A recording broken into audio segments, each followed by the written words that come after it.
Okay, so one thing I did do overnight was on the book itself, I separated out these cardboard tongues here and tightened them up a little bit and re-glued them and put these pins into place just to hold them in place while they're glued. And what that just does is it means that they now sit slightly tighter against the underlying text block. So there's a little bit more chance that we'll see a bit of a profile of raised band showing through, although I'm not really holding out much hope. I also, as I mentioned in the last video, spent quite a bit of time trying to really sort of trim this accurately and also just sort of pared down the edge so that it's less of a step. And this has been an exercise in humility and learning, to be honest. Leather, this piece of leather was designed to fit cow. It was not designed to fit a book. And so it has a lot of variation in it. This section up here at the top, I'm assuming must have been sort of held taut and spread over, I don't know, the back or the belly of the animal. Whereas this section down here is softer and has a lot more sort of flex lines in it. It's easier to stretch, so this was probably in a fold of a maybe where there was a joint. So worth bearing in mind that it was a living product, it was skin, and so there are these sort of natural variations. So we're probably going to have to live with that. Now, nevertheless, the result is really quite nice. And one thing I did do in terms of preparing this for stamping was to get an idea by looking at the book roughly where I would need to stamp. And just by sheer coincidence, I noticed that there are actually 3 blemishes, sort of a light spot, a dark spot in this line, that more or less indicate where the box would be in which I need to stamp. Now, the first thing that's really important is we need to make sure that we have an accurate midline, because we want the words to be very symmetrically in the sort of center of the compartment on the book. So in order to do that, I'm going to just put a couple of snips in the top of the bottom. So if you see my previous videos on putting leather on the back of a book, you'll know that I always cut a slot here at the top. So this bit of leather here at the top is not going to be used for anything. It'll be removed anyway.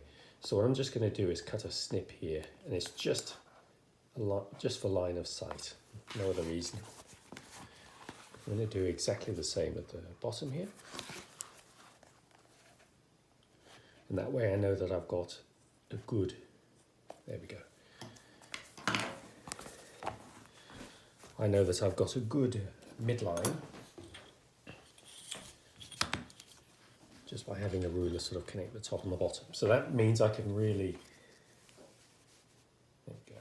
So I can really eyeball quite accurately now where the middle of the piece is. Now, the other thing that's really helpful is this table. As you'll see, it's got lines going across. It's got lines going down where there are joints in the wood. So that actually is really helpful, and it means I can easily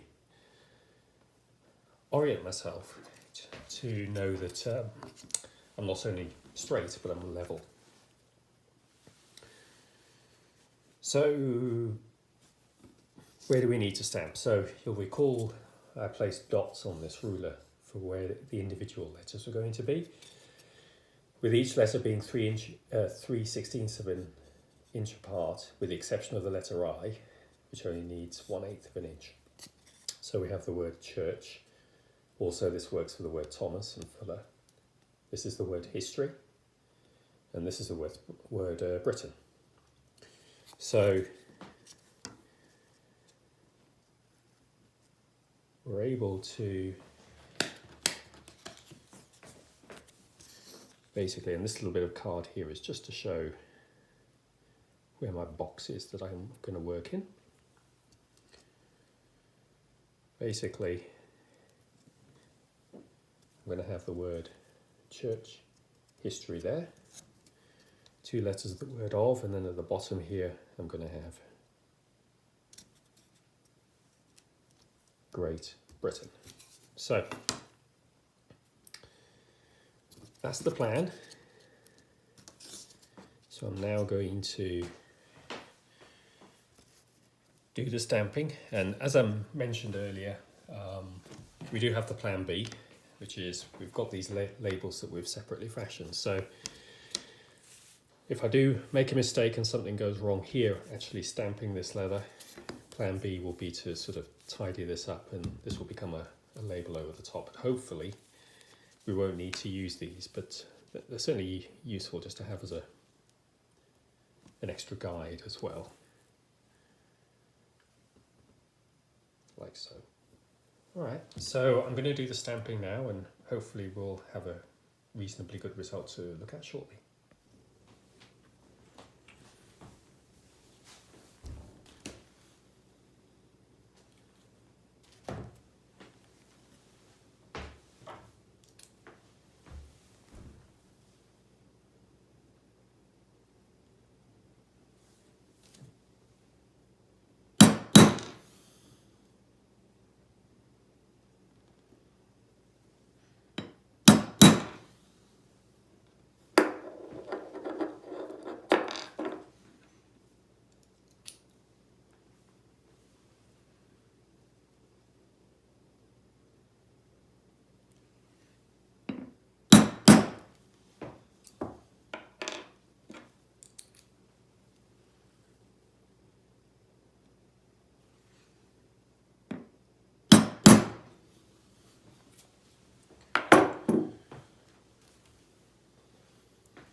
Okay,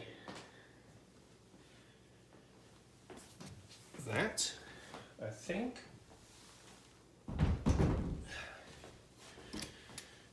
is good enough.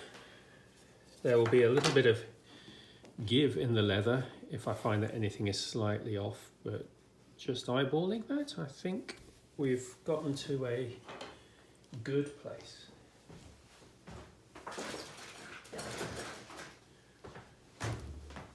So what I'm now going to do is I'm going to give this a good soaking of leather consolidant, because I really have treated this quite brutally. So, and in due course, I'm going to be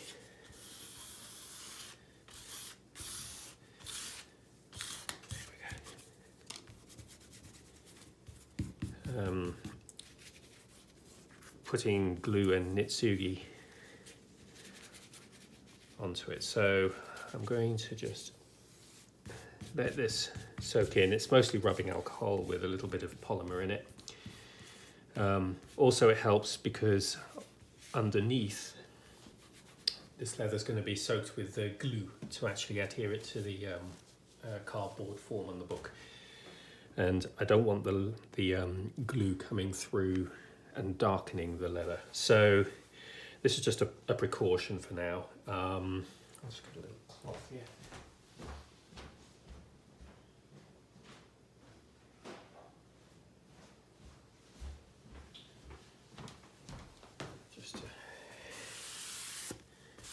There we go. So if we bring the book up for a second, and we just need to adjust the focus of this a little bit. There we go. Just take these pins out now that the cardboard has set in place.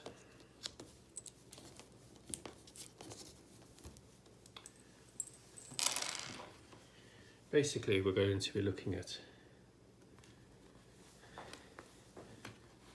there we go, straighten her up. Yeah, that's going to work. Okay, so I've started gluing the leather into place just at the top.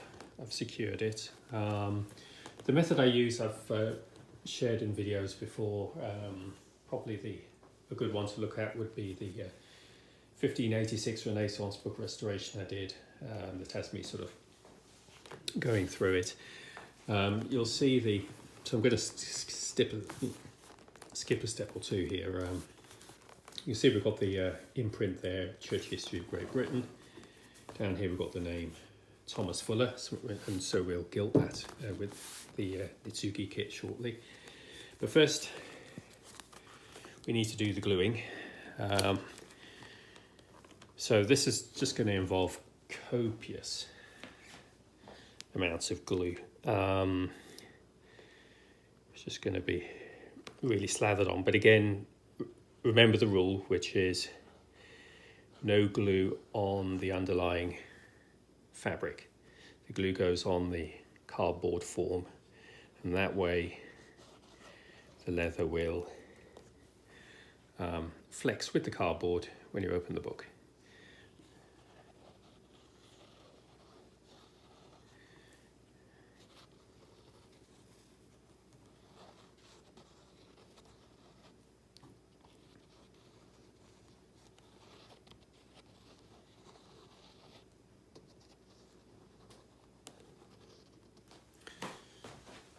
Also do a dollop down the side.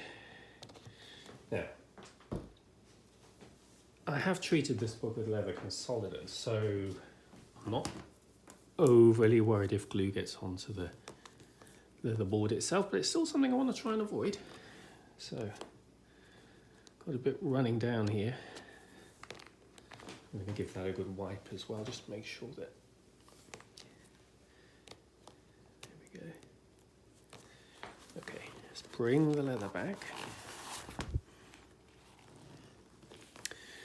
Like so. And now's a good opportunity just to really use the eye and make sure that everything is straight, which it is. So I'm going to go ahead and do the bottom section as well, and then we'll have a look at how it looks. So there we go. So the leather's on. I'm now going to set the brace using shims and ties. I'm really not expecting the underlying raised bands to show through. The leather's just too soft and the bands are just not big enough.